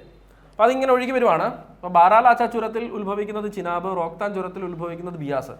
ബിയാസ് നദി ഇങ്ങനെ ഒഴുകി വന്ന് ഹിമാചൽ പ്രദേശ് കടന്ന് പഞ്ചാബിലെത്തി, പഞ്ചാബിൽ നിന്ന് അത് ദേ തൊട്ട് ഹരീക്ക വെറ്റ്ലാൻഡ് എന്ന് എഴുതിയേക്കുന്നതുണ്ടോ, ഹരീക്ക തണ്ണീർത്തടം എന്നൊരു മേഖലയുണ്ട് പഞ്ചാബിൽ. അവിടെ വെച്ച് ഇത് തൊട്ട് താഴെ സത്ലജ് എന്ന് പറയുന്ന നദിയുമായി കൂടിച്ചേരുന്നു. അപ്പോൾ ഇനി നമുക്ക് സത്ലജും ബിയാസും കൂടെ പഠിക്കാനുള്ളൂ. ബിയാസ് ഞാൻ പറഞ്ഞു കഴിഞ്ഞു, എന്നാൽ അടുത്ത സത്ലജ് അങ്ങ് പറഞ്ഞേക്കാം. അപ്പോൾ സത്ലജ് ഉത്ഭവിക്ക് നോക്കിയെങ്കിൽ നമുക്ക് നോക്കാം. ഇതിങ്ങനെ വരെ നമുക്ക് നോക്കി പോകാം. ഓ, ഇവിടെ പഞ്ചാബിലല്ല, ഹിമാചൽ പ്രദേശിലല്ല, ഇത് ഇന്ത്യക്ക് പുറത്ത് പോകുന്നു, ടിബറ്റിൽ. ഇത് സിന്ധു അല്ലേ, ഇത് സിന്ധു അല്ലേ, ഇത് സത്ലജ് കണ്ടോ. അപ്പോൾ ഇന്ത്യക്ക് പുറത്തായി, ടിബറ്റിൽ തന്നെയാണ്. ഈ സിന്ധു നദി ഉത്ഭവിക്കുന്നതിൻ്റെ കുറച്ച് മാറിയിട്ട് ഇത് സിന്ധു നദിയുടെ ഉത്ഭവം, ഇത് സത്ലജിൻ്റെ ഉത്ഭവം, ഇത് സിന്ധു, ഇത് സത്ലജ്, കുറച്ച് മാറി 5 കിലോമീറ്ററൊക്കെ മാറിയിട്ട് രാക്ഷസ്ഥൽ എന്ന് പറഞ്ഞൊരു തടാകമുണ്ട്. ഇംഗ്ലീഷ് എഴുതുമ്പോൾ റാക്കാസ്താൽ എന്ന് എഴുതുന്നത്, റാക്കാസ്താൽ. ഈ റാക്കാസ്താൽ എന്ന തടാകത്തിനടുത്താണ് സിന്ധു നദിയുടെ സത്ലജിൻ്റെ ഉത്ഭവം. റാക്കാസ്താൽ എന്ന തടാകത്തിനടുത്താണ് സത്ലജിൻ്റെ ഉത്ഭവം. ഓർക്കണം, മാനസരോവർ തടാകത്തിനടുത്ത് സിന്ധു ഉത്ഭവിക്കുന്നു, ബൊക്കാർച്ചു ഹിമാനിയിൽ. രാക്ഷസ്ഥൽ തടാകം അല്ലെങ്കിൽ റാക്കാസ്താൽ തടാകത്തിനടുത്ത് നിന്ന് സത്ലജ് നദി ഉത്ഭവിക്കുന്നു. സത്ലജും പടിഞ്ഞാറേക്ക് തന്നെ ഒഴുകുന്നു കേട്ടോ, പാരലലാണ് ഓൾമോസ്റ്റ് ഇത്രയും ഭാഗത്തത്. ഇത് സിന്ധു, ഇത് സിന്ധു, ഇത് സത്ലജ്. സത്ലജ് നദി ടിബറ്റിൽ നിന്ന് ഇവിടെ ഒരു ചുരമുണ്ട്, ഷിപ്കില എന്ന് പറഞ്ഞൊരു ചുരം, ഹിമാചൽ പ്രദേശിലേക്കുള്ള ചുരമാണ്. ടിബറ്റിൽ നിന്ന് ഹിമാചൽ പ്രദേശിലേക്ക് കിടക്കാനുള്ള ചുരം. ആ ചുരം വഴി ഇന്ത്യയിലേക്ക് കയറുന്നു. ഹിമാചൽ പ്രദേശിലൂടെ ഒഴുകിയതിന് ശേഷം പഞ്ചാബിലേക്ക് എത്തുന്നു. ഈ പഞ്ചാബിലേക്ക് ഈ നദി വരുന്ന വഴിക്ക് ഹിമാചൽ പ്രദേശിൻ്റെയും പഞ്ചാബിൻ്റെ അതിർത്തിയിലായിട്ട് 2 അണക്കെട്ടുകൾ നിർമ്മിച്ചിട്ടുണ്ട്. ഹിമാചൽ പ്രദേശിൽ ബക്ര, പഞ്ചാബിൻ്റെ അതിർത്തിയിൽ നങ്കൽ, 2 അണക്കെട്ടുകൾ നിർമ്മിച്ചിട്ടുണ്ട്. ബക്ര എന്ന് പറയുമ്പോൾ ഇന്ത്യയിലെ തന്നെ വൺ ഓഫ് ദ ലാർജസ്റ്റ് അണക്കെട്ടാണ്, വലിയ അണക്കെട്ടാണ്. ഇന്ത്യയിലെ തന്നെ ഏറ്റവും വലിയ അണക്കെട്ടാണ് ഈ ബക്ര എന്ന് പറയുന്ന അണക്കെട്ട്. അതിനുശേഷം പഞ്ചാബിൻ്റെ അതിർത്തിയിലായിട്ട് നങ്കൽ, 2 കൂടെ ചേർത്ത് ഇന്ത്യയിലെ ഏറ്റവും വലിയ വിവിധോദ്ദേശ പദ്ധതി എന്നറിയപ്പെടുന്നു, ബക്ര നങ്കൽ, 2 പേരെ കൂടെ ചേർത്ത്. അങ്ങനെ 2 നദികൾ ഒന്നിച്ച് ഇവിടെ ഹരീക്കെ എന്ന തണ്ണീർത്തട മേഖലയിലെത്തുന്നു. ഇവിടെ വെച്ച് സത്ലജ് നദിയിലെ ജലത്തെ നമ്മളൊന്ന് വഴിതിരിച്ചു വിടും. ഹരീക്കെ എന്ന സ്ഥലത്ത് വെച്ച് സത്ലജ് നദിയിലെ ജലത്തെ നമ്മളൊന്ന് വഴിതിരിച്ചു വിടും. സത്ലജ് നദിയിലെ ജലത്തെ വഴിതിരിച്ചു വിടുന്നത് ഹരീക്കെ എന്ന ബാരേജിനടുത്ത് വെച്ചാണ്. ബാരേജ് എന്ന് വെച്ചാൽ നദിയിലെ ജലത്തെ വഴിതിരിച്ചു വിടാൻ വേണ്ടി നിർമ്മിക്കുന്ന നിർമ്മിതികളാണ് ബാരേജുകൾ. ഫറാക്ക ബാരേജ് പഠിച്ചിട്ടുണ്ട്. ഗംഗാ നദിയെ വഴിതിരിച്ചു വിടാൻ വേണ്ടി, ഹൂഗ്ലി എന്ന പേരിൽ വഴിതിരിച്ചു വിടാൻ വേണ്ടി നിർമ്മിച്ച ബാരേജാണ് ഫറാക്ക ബാരേജ്, പശ്ചിമ ബംഗാളിൽ. ഇത് ഹരീക്കെ ബാരേജ്, സത്ലജ് നദിയിലെ ജലത്തെ വഴിതിരിച്ചു വിടാൻ വേണ്ടി നിർമ്മിച്ച ബാരേജാണ് ഹരീക്കെ ബാരേജ്. ആ ഹരീക്കെ ബാരേജിൽ നിന്ന് സത്ലജ് നദിയിലെ ജലത്തെ നമ്മളൊരു കനാലായി ഇങ്ങനെ രാജസ്ഥാനിലേക്ക് പറഞ്ഞു വിട്ടു. ഇതാണ് Rajasthan canal, famous Rajasthan canal, ഇന്ത്യയിലെ ഏറ്റവും പ്രസിദ്ധമായ രാജസ്ഥാൻ കനാൽ. ഇത് ഇന്ദിരാഗാന്ധി കനാൽ എന്നറിയപ്പെടുന്നു. ഇന്ത്യയിലെ ഏറ്റവും വലിയ കനാലാണ് ഇന്ദിരാഗാന്ധി കനാൽ. ജയ്സാൽമീർ പോലെയുള്ള പ്രദേശങ്ങളിൽ കുടിവെള്ളം അല്ലെങ്കിൽ താർ മരുഭൂമിയിലെ മരുപ്രദേശങ്ങളിലേക്ക് കുടിവെള്ളം എത്തിക്കുന്നതിന് വേണ്ടി ഇന്ത്യൻ ഗവൺമെൻറ് നിർമ്മിച്ച കനാലാണ് ഈ ഇന്ദിരാഗാന്ധി കനാൽ അല്ലെങ്കിൽ രാജസ്ഥാൻ കനാൽ. ഹരീക്കെ ബാരേജിൽ നിന്ന് അത് തുടങ്ങുന്നത്, ഹരീക്കെ ബാരേജിൽ നിന്ന്. സത്ലജ് നദിയിലെ ജലത്തെയാണ് ഹരീക്കെ ബാരേജ് വഴി വഴിതിരിച്ച് വിട്ട് ഈ ഇന്ദിരാഗാന്ധി കനാലാക്കി മാറ്റിയത്. ഓക്കെ അല്ലേ? അപ്പോൾ സത്ലജിലേക്ക് ബിയാസ് ചേരുന്നിടം വരെ നമ്മൾ പറഞ്ഞു. സത്ലജിലേക്ക് ഇത് ബിയാസ്, ഇത് സത്ലജ്, 2 പേരോടെ കൂടി ചേരുന്നു ഹരീക്കെ തണ്ണീർത്തട മേഖലയിൽ വെച്ച്. അതിനുശേഷം പിന്നെ സത്ലജാണ് ഇവിടെ നിന്ന് ഇതിന് പുറത്തേക്ക് പോകുന്നത്, ഇന്ത്യക്ക് പുറത്ത് പാകിസ്ഥാനിലേക്ക് പോകുന്നത്. കണ്ടോ, സത്ലജാണ് പോകുന്നത്. ഈ സത്ലജ് നദി ഇങ്ങനെ ഒഴുകി വരുവാണ്, ഒഴുകി വന്ന് തൊട്ട് മുകളിലുള്ള നദിയുമായിട്ട് ചേർന്നു. അതാരാണ്? ചിനാബ്. ചിനാബും ജലവും ട്രിമ്മുവിലെ ആദ്യം കൂടി ചേർന്നു. അത് കഴിഞ്ഞ് ചിനാബ് വീണ്ടും ഒഴുകി വരുന്നു. ചിനാബിലേക്ക് രവി കൂടി ചേരുന്നു, സരായ് സിദ്ധുവിൽ വെച്ച്, അല്ലേ? സരായ് സിദ്ധു. വീണ്ടും ചിനാബ് ഇങ്ങനെ ഒഴുകി വരുന്നു. ഇപ്പം ചിനാബിനകത്ത് ആരൊക്കെയുണ്ട്?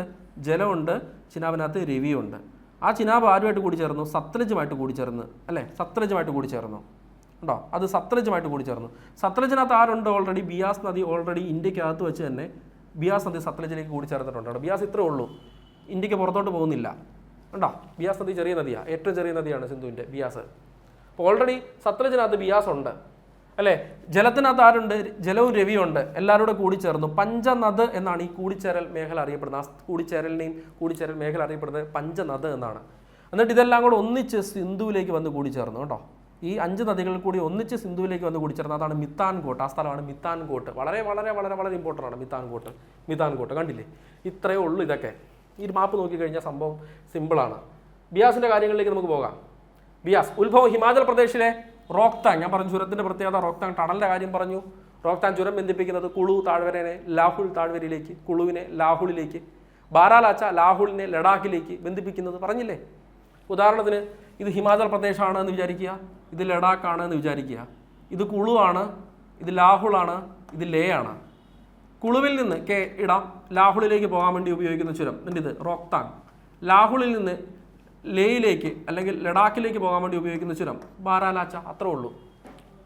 അപ്പോൾ അവിടെ ബിയാസ് കുണ്ട് എന്ന പ്രദേശത്ത് നിന്ന് ബിയാസ് നദി ഉത്ഭവിക്കുന്നു. ഹിമാചൽ പ്രദേശിലൂടെ ഒഴുകിയതിനു ശേഷം പഞ്ചാബിലേക്ക് എത്തി അവസാനിക്കുന്ന നദിയാണ് ബിയാസ്. പൂർണ്ണമായും ഇന്ത്യയിലൂടെ ഒഴുകുന്ന സിന്ധുവിൻ്റെ പഞ്ചനദികളിൽ ഒന്നാണ്, പോഷക നദിയാണ് ബിയാസ്. ബാക്കി എല്ലാ നദിയും പാകിസ്ഥാനിലേക്ക് പോകുന്നുണ്ടല്ലോ. ബിയാസ് പഞ്ചനദികളിൽ ഇന്ത്യക്കകത്ത് മാത്രം ഒഴുകി ഇന്ത്യക്കകത്ത് തന്നെ അവസാനിക്കുന്ന നദിയാണ് ഏത്? ബിയാസ്. ഇനി പഞ്ചാബിലെ ഹരീക്കയിൽ വെച്ചിട്ട് ഇത് സത്ലജുമായിട്ട് കൂടിച്ചേരുന്നു. ഹരീക്ക വളരെ ഇമ്പോർട്ടൻ്റ് ആണ്. ഹരീക്ക തണ്ണീർത്തട മേഖലയിൽ വെച്ച്. ഹരീക്ക ബാരേജിൻ്റെ പ്രത്യേകത എന്താ പറഞ്ഞത്? സത്ലജിലെ വഴി നദിയെ ഇന്ദിരാഗാന്ധി കനാലാക്കി വഴിതിരിച്ചുവിടാൻ വേണ്ടി നിർമ്മിച്ച നിർമ്മിതിയാണ് ഹരീക്ക ബാരേജ്. ഇത് ഹരീക്ക തണ്ണീർത്തടം.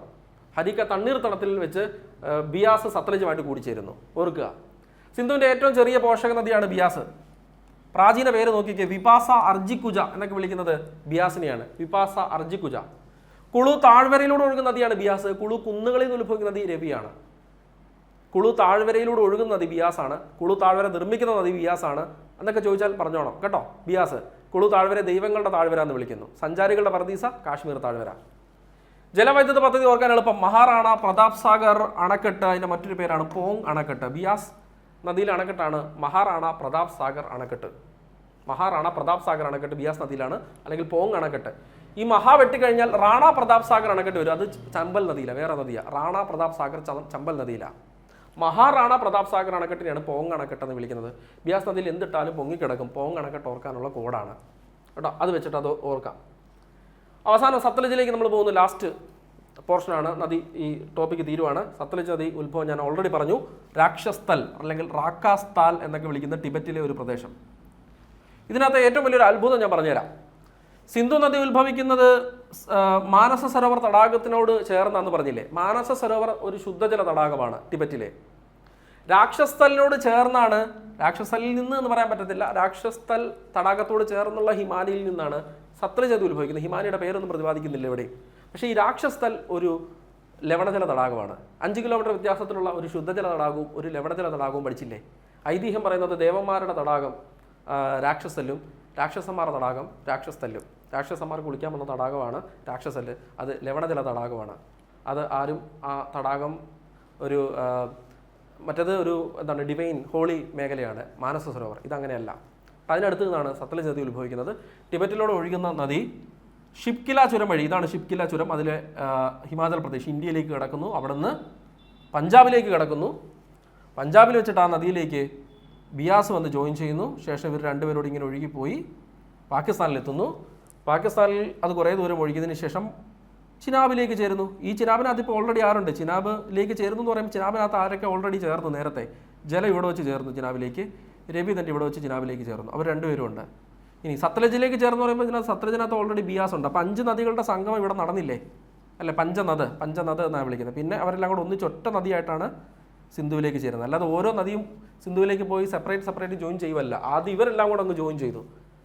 ആദ്യം ഇവരെല്ലാം കമ്പനിക്കാരായിരുന്നു, ഇവരെല്ലാം കൂടെ കൂട്ടുകാരും, ഇവരെല്ലാം കൂടെ ഒന്നിച്ചങ്ങ് ജോയിൻ ചെയ്തിട്ട് ഒറ്റ നദിയായിട്ടാണ് സിന്ധുവിലേക്ക് ചേർന്നത്. ബുദ്ധിമുട്ടിച്ചിട്ടില്ല. ഒരാൾ ഒറ്റക്കൊറ്റൊന്നും പോയി ചേർന്ന് ബുദ്ധിമുട്ടിച്ചിട്ടില്ല. നോക്കാം എന്താ അവിടെ പറയാനുള്ളത് സത്ലജിനെ പറ്റി. ടിബറ്റിലെ മാനസ സരോവർ തടാകത്തിനടുത്തുള്ള രാക്ഷസ്ഥൽ തടാകത്തിൽ നിന്ന് ഉത്ഭവിക്കുന്ന രാക്ഷസ്ഥൽ ഒരു ലവണജല തടാകമാണ്. മാനസ സരോവർ ഒരു ശുദ്ധജല തടാകമാണ്, ദേവന്മാരുടെ തടാകം. ഓർക്കണം. അപ്പോൾ ടിബറ്റിൽ ഉത്ഭവിച്ച് ഇന്ത്യയിലേക്ക് വന്ന് പാകിസ്ഥാനിലേക്ക് പോകുന്ന നദിയാണ് സത്ലജ്. ഇത്രയും ദൂരം ഇത്രയും രാജ്യങ്ങൾ കവർ ചെയ്യുന്നൊരു പോഷക നദി ഇല്ല. ടിബറ്റ്, ഇന്ത്യ, പാകിസ്ഥാൻ കേട്ടോ. ഇനി ഹിമാചൽ പ്രദേശിലെ ഷിപ്കില ചുരത്തിലൂടെയാണ് ഇത് ഇന്ത്യയിലേക്ക് പ്രവേശിക്കുന്നത്. ഹിമാചൽ പ്രദേശിലെ ഷിപ്കില ചുരത്തിലൂടെ ഇന്ത്യയിലേക്ക് പ്രവേശിക്കുന്നു. ഇന്ത്യയിൽ ഹിമാചൽ പ്രദേശിലൂടെയും പഞ്ചാബിലൂടെയും നദി ഒഴുകുന്നുണ്ട്. 2 സംസ്ഥാനങ്ങളിലൂടെ, ഹിമാചൽ പ്രദേശ്, പഞ്ചാബ് എന്ന സംസ്ഥാനങ്ങളിലൂടെ സത്ലജ് നദി ഒഴുകുന്നു ഇന്ത്യയിൽ. ക്ലിയറല്ലേ ഇത്രയും കാര്യങ്ങൾ? ഇനി സിന്ധുവിൻ്റെ ഇന്ത്യയിലൂടെ ഒഴുകുന്ന പോഷക നദികളിലെ ഏറ്റവും നീളമുള്ള നദി, സിന്ധുവിൻ്റെ ഇന്ത്യയിലൂടെ ഒഴുകുന്ന പോഷക നദികളിൽ ഏറ്റവും നീളമുള്ള നദി സത്ലജാണ്. സിന്ധുവിൻ്റെ ഏറ്റവും വലിയ നദി എന്ന് ചോദിച്ചാൽ ചിനാബാണ്. ഇന്ത്യയിലൂടെ ഒഴുകുന്നതെന്നോ അല്ലാതെ ഏറ്റവും നീളമുള്ള പോഷക നദി എന്ന് ചോദിച്ചാൽ സത്ലജാണ്. ജസ്റ്റ് ഗൂഗിൾ സെർച്ച് ചെയ്ത് കഴിഞ്ഞാൽ 2 നദിയുടെ നീളം കാണാൻ പറ്റും. സത്ലജ് നീളം കൂടുതലാണ്. സിന്ധുവിൻ്റെ പോഷക നദികൾ ഏറ്റവും കൂടുതൽ രാജ്യങ്ങളോട് ഒഴുകുന്നത് സത്ലജാണ്, പറഞ്ഞല്ലോ. ടിബറ്റിൽ ലെങ്ചൻ കമ്പാബ് എന്ന് വിളിക്കുന്നത് സത്ലജിനെയാണ്. ലെങ്ചൻ കമ്പാബ് എന്ന് വിളിക്കുന്നത് സത്ലജിനെയാണ്, മറന്നുപോരുത്. ടിബറ്റിൽ ലെങ്ചൻ കമ്പാബ്. യാർലുങ് സാങ്പോ എന്ന് വിളിക്കുന്ന ആരെയാണ്? ടിബറ്റിൽ ആരെയാണ്? ബ്രഹ്മപുത്രനെയാണ്, യാർലുങ് സാങ്പോ. ലെങ്ചൻ കമ്പാബ് എന്ന് വിളിക്കുന്നത് സത്ലജിനെയാണ് ടിബറ്റിൽ സിംഗി കമ്പൻ എന്ന് വിളിക്കുന്ന ആരെയാണ്? സിംഗി കമ്പൻ. അറിയാമോ? സിംഗി കമ്പൻ സിന്ധു നദിയുടെ ഉത്ഭവ ഭാഗമാണ് സിംഗി കമ്പൻ. രണ്ട് രീതി പറയേണ്ട, ഉത്ഭവ പ്രദേശത്തെയും ഉത്ഭവിക്കുന്ന സ്ഥലത്ത് സിന്ധു നദിയുടെ പേരും പല ഗ്രന്ഥങ്ങളിൽ പലതായിട്ട് പറയാറുണ്ട്. സിന്ധു നദിയുടെ ഉത്ഭവ ഭാഗത്ത് സിന്ധു നദീനെ വിളിക്കുന്ന പേര്, അല്ലെങ്കിൽ സിന്ധു നദിയുടെ ഉത്ഭവ പ്രദേശത്തെ വിളിക്കുന്ന പേര് സിംഗി കമ്പൻ, സിംഹത്തിന്റെ വായ എന്നുള്ള അർത്ഥത്തിൽ സിംഗി കമ്പൻ എന്ന് വിളിക്കാറുണ്ട്. സ്വെൻ ഹെഡിൻ ആണ് സിന്ധു നദിയുടെ ഉത്ഭവം കണ്ടെത്തുന്നത്. സ്വീഡിഷ് പര്യവേക്ഷകനായ സ്വെൻ ഹെഡിൻ ആണ് സിന്ധു നദിയുടെ ഉത്ഭവം കണ്ടെത്തുന്നത്. പാകിസ്ഥാന്റെ ദേശീയ നദിയാണ് സിന്ധു നദി. പാകിസ്ഥാന്റെ ജീവരേഖ എന്ന് സിന്ധു അറിയപ്പെടുന്നു. ആ സിന്ധുവിന്റെ പോഷക നദിയാണ് സത്ലജ്. സത്ലജിനെ ടിബറ്റിൽ ലെങ്ചൻ കമ്പാബ് എന്ന് വിളിക്കുന്നു. ഇന്ദിരാഗാന്ധി കനാല്, സിർഹിന്ദ് കനാൽ എന്നിവ നിർമ്മിച്ചിട്ടുള്ളത് എന്തിൽ നിന്നാണ്? സത്ലജ് നദിയിൽ നിന്നാണ്. രവി നദിയിൽ നിന്നാണ് അപ്പർ ബാരി ഡോബ് കനാൽ നിർമ്മിച്ചിട്ടുള്ളത് എന്ന് ഞാൻ പറഞ്ഞു. ഇന്ദിരാഗാന്ധി കനാല്, സിർഹിന്ദ് കനാൽ എന്നിവ നിർമ്മിച്ചിട്ടുള്ളത് സത്ലജിൽ നിന്നാണ്. ഓക്കെ അല്ലേ? ഇനി ഇന്ത്യയിലെ ഏറ്റവും വലിയ കനാലാണ് ഇന്ദിരാഗാന്ധി കനാൽ. രാജസ്ഥാനിലെ ഹരീക്കെ ബാരേജിൽ നിന്നാണ് ഇത് തുടങ്ങുന്നത് എന്ന് ഞാൻ പറഞ്ഞു. രാജസ്ഥാനിലെ മരുപ്രദേശങ്ങളിലേക്കുള്ള പ്രധാന കുടിവെള്ള സ്രോതസ്സാണ് ഇന്ദിരാഗാന്ധി കനാല്. പാകിസ്ഥാനിലെ മിതാൻ കോട്ടിൽ വെച്ച് പഞ്ചനദികൾ ഒന്നിച്ച് സിന്ധു നദിയുമായിട്ട് ചേരുന്ന കാര്യവും ഞാൻ പറഞ്ഞു. അവിടെ കൊണ്ടാണ് നമ്മൾ അവസാനിപ്പിച്ചത്. ആദ്യം എല്ലാ നദികളും പഞ്ചനദ എന്ന സ്ഥലത്ത് കൂടിച്ചേർന്ന്, 5 നദികൾ പഞ്ചനദ എന്ന സ്ഥലത്ത് കൂടിച്ചേർന്ന് ഒറ്റ നദിയായി മിതാൻ കോട്ടിൽ വെച്ച് ആരിലേക്ക് കൂടിച്ചേരുന്നു? ഇത് കണ്ടോ, ആദ്യം 5 നദികൾ ഇവിടെ വെച്ച് കൂടിച്ചേരുന്നുണ്ട്, ഒറ്റ നദിയായിട്ട് പിന്നെ ഒഴുകുന്നത്, ഒറ്റ നദിയായിട്ട് ഒഴുകി മിതാൻ കോട്ടിൽ വെച്ചിട്ട് സിന്ധുവിലേക്ക് കൂടിച്ചേരുന്നു. നിങ്ങൾക്ക് കാണാമെന്ന് ഞാൻ വിചാരിക്കുന്നു. ക്ലിയർ അല്ലേ? ഓക്കെ അല്ലേ ഇത്രയും കാര്യങ്ങൾ പറഞ്ഞത്? ഇനി ജലവൈദ്യുത പദ്ധതി നോക്കുമ്പോൾ ബക്ര നങ്കൽ എന്നീ 2 അണക്കെട്ടുകളാണ്. ഹിമാചൽ പ്രദേശ് പഞ്ചാബ് അതിർത്തിയിലാണ് ഇത്. ബക്ര ഇന്ത്യയിലെ തന്നെ വൺ ഓഫ് ദ ലാർജസ്റ്റ് ഡാമാണ്. പിന്നെ നങ്കൽ രണ്ടും കൂടെ കൂടി ചേരുമ്പോൾ ഇന്ത്യയിലെ വലിയ ജലവൈദ്യുത പദ്ധതി എന്നറിയപ്പെടുന്നു. ബക്ര നങ്കൽ ഇന്ത്യയിലെ ഏറ്റവും വലിയ ജലവൈദ്യുത പദ്ധതിയല്ല, ഇന്ത്യയിലെ ഏറ്റവും വലിയ വിവിധോദ്ദേശ പദ്ധതി. മാറിപ്പോരുത്. ഇന്ത്യയിലെ ഏറ്റവും വലിയ മൾട്ടി പർപ്പസ് പ്രോജക്റ്റാണ് ബക്ര നങ്കൽ. ഇന്ത്യയിലെ ഏറ്റവും വലിയ ജലവൈദ്യുത പദ്ധതി അല്ല, ഒന്നുകൂടെ പറയുന്നത് ഇന്ത്യയിലെ ഏറ്റവും വലിയ മൾട്ടി പർപ്പസ് വിവിധോദ്ദേശ പദ്ധതിയാണ് ബക്ര നങ്കൽ. ഇന്ത്യയിലെ ഏറ്റവും വലിയ വിവിധോദ്ദേശ പദ്ധതി കേട്ടോ. ഇന്ത്യയിലെ ഏറ്റവും വലിയ വിവിധോദ്ദേശ പദ്ധതിയാണ് ബക്ര നങ്കൽ. മാറിപ്പോരുത്. അടുത്ത നത്ബ ചക്രി ഹിമാചൽ പ്രദേശിലാണ് മറ്റൊരു അണക്കെട്ട്. കർച്ചം വാങ്തു ഹിമാചൽ പ്രദേശിലാണ്. എവിടെയാണ്? സത്ലജ് നദിയിലെ അണക്കെട്ടുകളെ പറ്റിയാണ് പറഞ്ഞത്. ക്ലിയർ ആണോ? അപ്പോൾ ഇത്രയുമാണ് നമുക്കിവിടെ പഠിക്കാനായിട്ട് ഉണ്ടായിരുന്നത്. ഒരു കാര്യം കൂടെ പറഞ്ഞ് അവസാനിപ്പിക്കാം. സിന്ധു നദീജല കരാറ്. സിന്ധു നദീജല കരാറ് വളരെ വളരെ വളരെ ഇമ്പോർട്ടൻ്റ് ആണ്. ഇവിടുന്ന് റീസെൻ്റ് ആയിട്ട് ആളുകളെ കുഴപ്പിച്ച ഒരു ചോദ്യമുണ്ട്, സ്ഥിരം ചോദിക്കുന്ന ചോദ്യങ്ങളുണ്ട്. പറഞ്ഞുതരാം. നമുക്കറിയാം, ഇന്ത്യക്കും പാകിസ്ഥാനും ഇടയ്ക്ക് വലിയ തർക്കങ്ങൾ നിലനിന്നിരുന്നു സ്വാതന്ത്ര്യത്തിന് ശേഷം ഈ നദികളുടെ അവകാശത്തെ ചൊല്ലി. അങ്ങനെ 1960 സെപ്റ്റംബർ 19 ലോകബാങ്ക് ഈ ഒരു പ്രശ്നത്തിൽ ഇടപെട്ട് ഈ തർക്കം പരിഹരിക്കുന്നു. 1960 സെപ്റ്റംബർ 19 ആ ഒരു തർക്കം പരിഹരിച്ച കരാറിനെ വിളിക്കുന്ന പേരാണ് സിന്ധു നദീജല കരാർ. ഈ കരാർ പ്രകാരം ഇന്ത്യക്ക് അവകാശമായി ലഭിച്ചിട്ടുള്ള നദികൾ രവി, ബിയാസ്, സത്ലജ്. പാകിസ്ഥാന് അവകാശമായിട്ട് ലഭിച്ചത് സിന്ധു, ജലം, ചിനാബ് എന്നീ നദികളുമാണ് എന്ന് നമ്മൾ പഠിച്ചിട്ടുണ്ട്. ആദ്യത്തെ 3 നദികൾ സിന്ധു, ജലം, ചിനാബ്. അവസാനത്തെ രവി, ബിയാസ്, സത്ലജ്. ഇങ്ങനെ 6 നദികളാണ് ഈ കരാറിൽ ഉൾപ്പെട്ടിട്ടുള്ളത്. ലോകബാങ്കാണ് ഈ മധ്യസ്ഥത വഹിച്ചത്. ഈ കരാർ നിർമ്മിക്കുന്നതിന് മധ്യസ്ഥത വഹിച്ച ലോകബാങ്കാണ്. അപ്പോൾ ഈ 6 നദികൾക്കിടയിൽ ഞാനൊരു വരയിടാൻ പോവാ. നോക്കിക്കോ. സിന്ധു, ജലം, ചിനാബ്, രവി, ബിയാസ്, സത്ലജ് ഈ നദികൾക്കിടയിൽ ഇങ്ങനൊരു വരയിട്ടു. ഇങ്ങോട്ടുള്ളത് വെസ്റ്റ് എന്നും ഇങ്ങോട്ടുള്ളത് ഈസ്റ്റ് എന്നും പറയുന്നു. കാരണം നമ്മൾ ഒരു മാപ്പ് വരയ്ക്കുമ്പോൾ ഇവിടം വെസ്റ്റും കിഴക്കോട്ടുള്ള ഈസ്റ്റും അല്ലേ, വലതുവശത്തുള്ള ഈസ്റ്റും അല്ലേ. അപ്പോൾ ഇത് വെസ്റ്റും ഇങ്ങോട്ടുള്ളത് ഈസ്റ്റും എന്ന് ഞാൻ പറയുന്നു. എന്നിട്ട് പടിഞ്ഞാറൻ നദികളായിട്ടുള്ള സിന്ധു, ജലം, ചിനാബ് ഏതടിസ്ഥാനത്തിൽ 6 നദികളെ 2ആയിട്ട് മുറിക്കുമ്പോൾ പടിഞ്ഞാറ് ഇവർ 3 വരുന്നു എന്നുള്ള അർത്ഥത്തിൽ മാത്രമേ ഉള്ളൂ. പടിഞ്ഞാറൻ നദികളായിട്ടുള്ള സിന്ധു, ജലം, ചിനാബും കിഴക്കൻ നദികളായിട്ടുള്ള രവി, ബിയാസ്, സത്ലജും കിഴക്കൻ നദികളായിട്ടുള്ള രവി, ബിയാസ്, സത്ലജ് ഇവ ഇന്ത്യക്കും പടിഞ്ഞാറൻ നദികളായിട്ടുള്ള സിന്ധു, ജലം, ചിനാബ് പാകിസ്ഥാനിൽ ലഭിച്ചു. ഇത് ഈ അടുത്തൊരു പരീക്ഷയ്ക്ക് ചോദിച്ചാണ്, ഒത്തിരി പേര് തെറ്റിച്ചാണ്. അപ്പോൾ എല്ലാവരും ചോദിക്കുന്നത് ഇതെല്ലാം പടിഞ്ഞാറോട്ട് ഒഴുകുന്ന നദികളല്ലേ, പിന്നെ എന്തുകൊണ്ടാണ് രവി, ബിയാസ്, സത്ലജിനെ കിഴക്കൻ നദികളെന്ന് വിളിക്കുന്നത്? അതിൻ്റെ റീസൺ ഈ 6 നദികളെ നമ്മളൊന്ന് 3 ഭാഗമായിട്ട് മുറിക്കും, 2 ഭാഗമായിട്ട് മുറിക്കുമ്പോൾ 6 നദികളെ 2 ഭാഗമായിട്ട് തന്നെ ഇങ്ങനെ 6 നദികളെ ഇങ്ങനെ 2 ഭാഗമായിട്ട് മുറിക്കുമ്പോൾ 3 എണ്ണം പടിഞ്ഞാറെന്നും 3 എണ്ണം കിഴക്കെന്നും നമുക്ക് പറയാൻ പറ്റും, ദിശ വെച്ചിട്ട്. അങ്ങനെ മാത്രം പറയുന്നുള്ളൂ. അല്ലാതെ ഈ എല്ലാ നദികളും ഒഴുകുന്നത് പടിഞ്ഞാറോട്ട് തന്നെയാണ് കേട്ടോ. നദികളുടെ ദിശ നോക്കുമ്പോൾ എല്ലാം ജലമായാലും ചിനാബായാലും രവി ആയാലും ബിയാസ് ആയാലും സത്ലജ് ആയാലും എല്ലാം ഒഴുകുന്ന പടിഞ്ഞാറോട്ട് തന്നെയാണ്. പക്ഷേ രവി, ബിയാസ്, സത്ലജിനെ കിഴക്കൻ നദികളെന്ന് വിളിക്കാൻ കാരണം 6 നദികളെ നമ്മൾ രണ്ടായിട്ട് വിഭജിക്കുമ്പോൾ ഈ കരാറിൽ മാത്രമാണ് കിഴക്കൻ നദികളെന്ന് ഇവരെ വിളിക്കുന്നത്. കരാറിനകത്ത് കിഴക്കൻ നദികളെന്ന് കൊടുത്തേക്കുന്നത് രവിയും ബിയാസ്, സത്ലജുമാണ് കേട്ടോ. ആ കരാർ പ്രകാരം ഇവർ കിഴക്കൻ നദികൾ എന്ന് മാത്രമേ ഉള്ളൂ. കാരണം ഇങ്ങനെ 6 നദികളെ രണ്ടായിട്ട് മുറിച്ച് ആ ദിശ ജസ്റ്റ് പറയാൻ വേണ്ടി കിഴക്കൻ നദികളെന്ന് പറയുന്നേ ഉള്ളൂ. അല്ലാതെ ഇവർ കിഴക്കോട്ട് ഒഴുകുന്ന നദികളാണ്, ഒന്നും തെറ്റിദ്ധരിക്കരുത്. അപ്പോൾ 1960 സെപ്റ്റംബർ 19 സിന്ധു നദീജല കരാറ്, 1960 സെപ്റ്റംബർ 19 സിന്ധു നദീജല കരാറ് രൂപീകരിക്കുന്നു. എന്തിനാണ്? സമാധാനം സ്ഥാപിക്കാൻ വേണ്ടി 2 രാജ്യങ്ങൾക്ക് ഇടയിൽ. പക്ഷേ നമ്മൾ ഈ കരാറ് റീസെൻ്റായിട്ട് നടന്ന നമ്മുടെ പഹൽഗാം തീവ്രവാദ ആക്രമണത്തിന് ശേഷം നമുക്ക് നേരിട്ട ദുരനുഭവത്തിന് ശേഷം നമ്മൾ ഈ കരാർ അങ്ങ് പിൻവലിച്ചു അല്ലേ. കരാർ പിൻവലിച്ചപ്പോൾ ഇവർ നിലവിളി തുടങ്ങി. വെള്ളമില്ലേ? നമ്മൾ എന്ത് ചെയ്തു? പെട്ടെന്ന് മുന്നറിയിപ്പുകൾ കൊടുക്കണം. ഈ കരാർ പ്രകാരം ഡാം തുറന്നാൽ മുന്നറിയിപ്പുകൾ കൊടുക്കണം. നമ്മൾ ഈ ചിനാബിലെയും ഈ ജലത്തിലെയും സിന്ധുവിലെയൊക്കെ ഡാമുകളൊക്കെ തുറന്നു വിടാൻ തുടങ്ങി മുന്നറിയിപ്പില്ലാതെ. അപ്പോൾ അവിടെ വെള്ളപ്പൊക്കങ്ങളുണ്ടായി. നോക്കുക, എന്ത് കരാറ് എങ്ങനത്തെ കരാർ എന്നൊക്കെ പറഞ്ഞാൽ അതിൻ്റെ എഡ്ജ് എന്ന് പറഞ്ഞാൽ ഈ കരാറിൻ്റെ ഒരു ബിഗ് ഹാൻഡ് എന്ന് പറഞ്ഞാൽ നമുക്കല്ലേ. കാരണം സിന്ധു നദി ആയാലും ജലം നദി ആയാലും രവി നദി ആയാലും എല്ലാം ഇന്ത്യയിലൂടെ ഒഴുകി വേണ്ടേ പാകിസ്ഥാനിലേക്ക് പോകാൻ. നമ്മൾ കരാറ് പിൻവലിച്ചാൽ ഈ കരാറിനകത്തുള്ള വ്യവസ്ഥിതികൾ നമ്മൾ പാലിക്കുന്നില്ലെന്ന് പറഞ്ഞു കഴിഞ്ഞാൽ പിന്നെ ഈ നദിയുടെ അപ്പർ ഹാൻഡ് ആർക്കാണ്? ഇന്ത്യക്കാണ്, നമുക്കാണ്, നമ്മുടെ കയ്യിലാണ്. പിന്നെ അവരൊന്നും പറഞ്ഞിട്ട് കാര്യമില്ല അല്ലേ. പിന്നെ അവർ പറഞ്ഞിട്ട് ഒന്നും കാര്യമില്ല. നമുക്ക് വേണമെങ്കിൽ ഇത് തുറന്നു വിടാം, ഇതിനകത്തുള്ള അണക്കെട്ടുകൾ നമുക്ക് ഈ നദികളെ വഴിതിരിച്ച് വിടാം. വേണമെങ്കിൽ ഈ നദിയിലേക്ക് ജലത്തെ നമുക്ക് ഇന്ത്യയിലേക്ക് തന്നെ വഴിതിരിച്ച് വിട്ട് ഇങ്ങോട്ടേക്കുള്ള വാട്ടർ ഫ്ലോ കുറയ്ക്കാം. ഇനി വേണമെങ്കിൽ ഈ പെട്ടെന്ന് വെള്ളം തുറന്നു വിട്ട് ഒരു വാട്ടർ ബോംബിംഗ് തന്നെ നമുക്ക് നടത്താം. നമുക്ക് ആയുധങ്ങൾ വേണമെന്നില്ല ബോംബ് ചെയ്യാനായിട്ട് അല്ലേ. വാട്ടർ ബോംബിംഗ് തന്നെ നമുക്ക് നടത്താം. ഇങ്ങനെ എന്തൊക്കെ പരിപാടികൾ നമ്മുടെ കയ്യിലുണ്ട്. അപ്പോൾ നമ്മളോട് കളിക്കുന്നത് കുറച്ച് സൂക്ഷിച്ച് വേണം അല്ലേ. ഇന്ത്യയിലോട് മുട്ടുന്നത് കുറച്ച് സൂക്ഷിച്ച് വേണം എന്നൊരു സൂചന കൂടി നമ്മൾ അവർക്ക് കൊടുത്തു. അപ്പം ഇത്രയും കാര്യങ്ങൾ ഓക്കെ അല്ലേ? ഇന്ന് പഠിപ്പിച്ച കാര്യങ്ങൾ സെറ്റല്ലേ? സിന്ധു നദിയും അതിൻ്റെ പോഷക നദികൾ ഇനി നിങ്ങൾക്ക് തെറ്റരുത്. ഇവിടെ നിന്നുള്ള ഒരു പോയിന്റ് പോലും മിസ്സാക്കരുത്. ഒറ്റ ചോദ്യങ്ങൾ പോലും തെറ്റിക്കരുത്. നല്ല രീതിയിൽ ഭാവിയിൽ നടക്കുന്ന PSC പരീക്ഷകളിൽ സിന്ധു പോഷക നദിയുമായി ബന്ധപ്പെട്ട ചോദ്യങ്ങളെല്ലാം തന്നെ നിങ്ങൾ ആൻസർ ചെയ്യണമെന്ന് ഞാൻ വീണ്ടും നിങ്ങൾ ഓർമ്മിപ്പിക്കുന്നു. എന്തെങ്കിലും ഡൗട്ട് ഉണ്ടെങ്കിൽ താഴെ കമൻറ്റ് ബോക്സ് ഉണ്ടല്ലോ, കമൻറ്റ് ചെയ്യുക. ക്ലാസ്സിൻ്റെ അഭിപ്രായങ്ങളൊക്കെ അറിയിക്കുക. വേറെ നദികളൊക്കെ എടുക്കണമെന്നുണ്ടെങ്കിൽ പറ കേട്ടോ. Okay, thank you.